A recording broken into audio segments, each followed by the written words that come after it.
Welcome. In this lecture, we're going to introduce L'Hopital's rule, which can be a great tool for comparing like the growth rate of two different functions. It can also be a great tool for computing limits of quotients. I always get a little nervous teaching it because it's one of the things that students make the most mistakes in. And I'll tell you actually what they do, which is they apply the quotient rule, which you're not supposed to do. Okay, so watch carefully for where you're not going to apply the quotient rule, that you're going to do something different. Okay, so let's go ahead and get started with actually, there's some conditions. This is the other mistake students make, which is they forget that you have to have the conditions be satisfied in order for this to work. But there are these conditions, so let me get started with them. So if you have that the limit as x approaches some c of f of x divided by g of x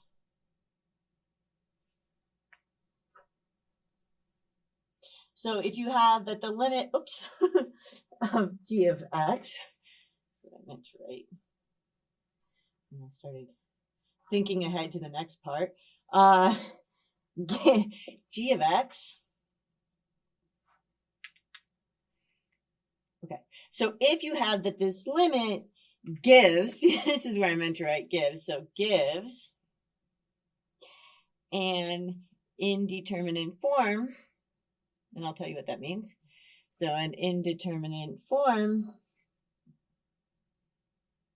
i.e., so there are several different kinds. I'll give you an example of each one so that you kind of know what I'm talking about. So the first one is kind of as a 0 over 0. Maybe I'll do this with the two colors just to kind of emphasize that you're taking the limit at the top and you're taking the limit at the bottom. And let's look at kind of an example. One example of this is going to be if I was taking the limit as x goes to infinity. All of mine are going to be as x goes to infinity because this is what we're really interested in anyway. So the limit as x goes to infinity of e to the negative pi x. So I have e to the negative pi x, and you'll see that's a very important kind of function that shows up a lot. Maybe not having the pi there, but having some k there. This is totally legitimate. And then dividing by 1 over x. Okay, so this is an example because if I took the limit of the top, right, I would get 0 because this is like 1 over something getting really big. And then the same thing on the bottom, I would get 0. Okay, so this is one indeterminate form, is where you have 0 over 0 when you take the limit of the top and bottom separately. The next one is, so we'd have plus minus infinity over, and then we have minus plus infinity. So for example, if I was going to take the limit as x goes to infinity of, and so here I'm taking 1 minus x squared. So my top function, my numerator function is 1 minus x squared. My denominator function here is, I don't know, maybe e to the 5x, I think I have there. E to the 5x. Okay.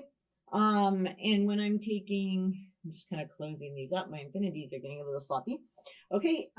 So if I took the limit of the top, I would get negative infinity. If I took the limit of the bottom, I would get infinity. And this is what I mean here is they're both infinite, positive or negative, but they're opposite. That's why I put plus on top here and minus on top. Minus on bottom, plus on bottom. So it has to be kind of swapped like that. Because this one is equal to, and I actually kind of wrote what it was here. So this was, right, this is equal to, this one in particular is minus infinity over infinity, but it would have been, it's also in this kind of circumstance if I'd had on top infinity and minus infinity on the bottom. Okay. Or, and then the next one is the one where they're both infinite, but they match up in sign. Okay, so this is plus and minus infinity. And then divided by, and then I have plus or minus infinity. So now the sign on the infinities match up. Okay, and here's the example. Would be if I took the limit as x goes to infinity of, and then I have e to the x over the natural log of x. Right, because if you're looking at this, right, this is an infinity over infinity circumstance, just to be clear. So this is infinity over, oops, I'm going to keep with my scheme here. So this is infinity divided by infinity. Infinity divided by infinity. Okay. And in fact, the top one, I didn't write it there. That's the start, but we can write it there now. Is that this is actually equal to, right, this is 0 because the limit of the top is 0. And then if I take the limit of the bottom, I also got 0. So this is a 0 over 0 circumstance. Okay. But any of these are indeterminate forms. So if I'm in one of these forms, okay, then, so first you need to check you're actually in one of them. And then, you know, so here's the then, which is that the limit as x goes to c of, like we have there, if I wanted to take the limit of f of x divided by g of x, I could actually, and this is where be very careful to notice that I'm going to be taking the limits in the top and the bottom separately. You're going to think I'm saying it so many times, and then you might end up making a mistake with it. Nonetheless, which is why I say it so many times that you're a little worried you're going to go crazy. That I'm taking the derivative separately. That I'm taking the derivative of the top, and I'm taking the derivative of the bottom. Okay. But this actually works, that this limit is going to be the same as this one. Maybe I'll put a nice box around this. So this is really the outcome of L'Hopital's rule, but you have to start with an indeterminate form, and then you actually have that it might be you don't really know what to do with this limit, but then you take the derivative of the top and the bottom, and all of a sudden it's clear. And I will go through an example in a moment. But before I go through the example, I want to kind of put this into words. I know that sometimes when you have a whole bunch of symbols and fancy math language in a statement, it gets a little bit confusing as to what one's actually talking about. So sometimes I like to kind of actually say it kind of in words. So i.e., if the limit gives an indeterminate form, so it gives an indeterminate form, like one of those forms from up above, so I'm talking about this kind of situation here, then we can compute the limit by,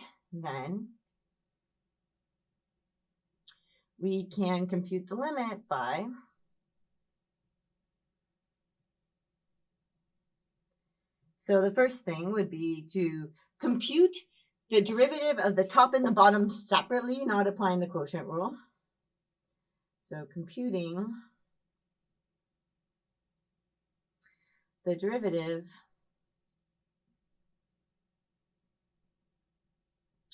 of the top and bottom separately, so the top and bottom,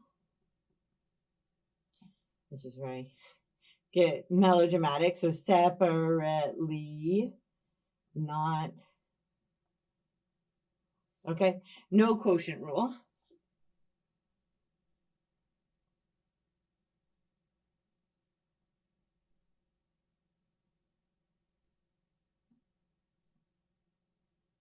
Okay, and then computing the limit. So then computing limit.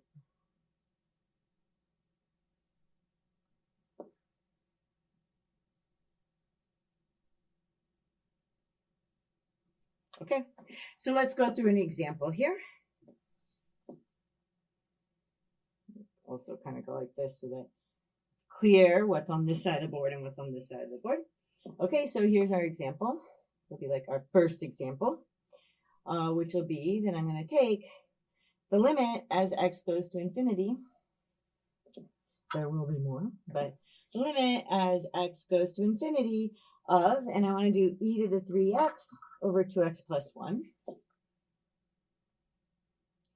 So e to the 3x, and then on the bottom I have 2x plus 1. right? And if I do these limits separately, so this, right, so this is going to end up equaling, if I take the limit of the top, I get infinity.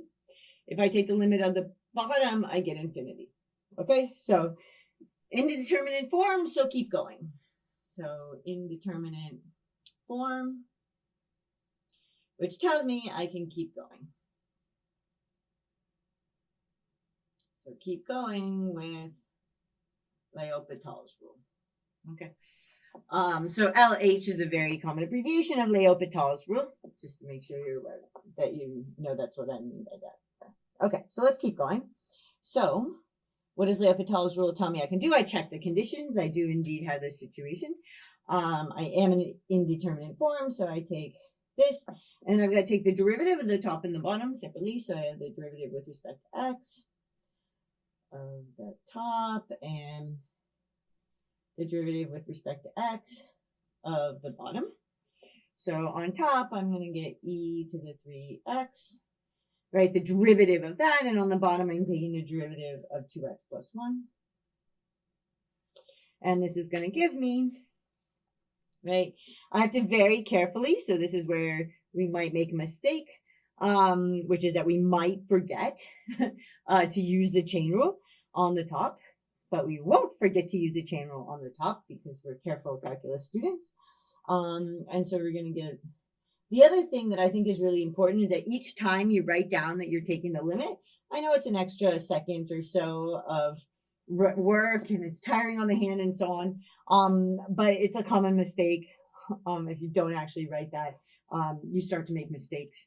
It's very good to keep each thing exactly proper so that you know what you're doing for sure. Okay, so I took the derivative of the top. I did not forget the chain rule, so that's a very happy moment. And the derivative of the bottom is, right, it just becomes very easy. It's just 2. Okay. And, right, the bottom is finite. The top goes to infinity, so this is definitely infinity. Right? So this tells me that, going back to the start, I look back at what I was trying to do. I make sure I did accomplish that. I did, so I'm happy. So you see the limit as x goes to infinity of, and then I have of all the way back to the beginning. I was trying to compute the limit of e to the 3x over 2x plus 1. And through all these equalities, I got out infinity, so this has to equal infinity.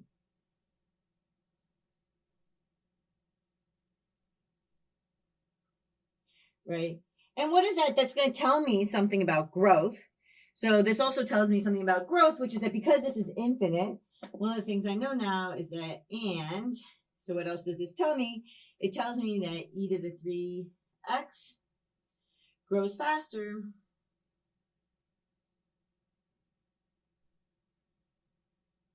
right? It's going to grow faster than, oops, that should be in red.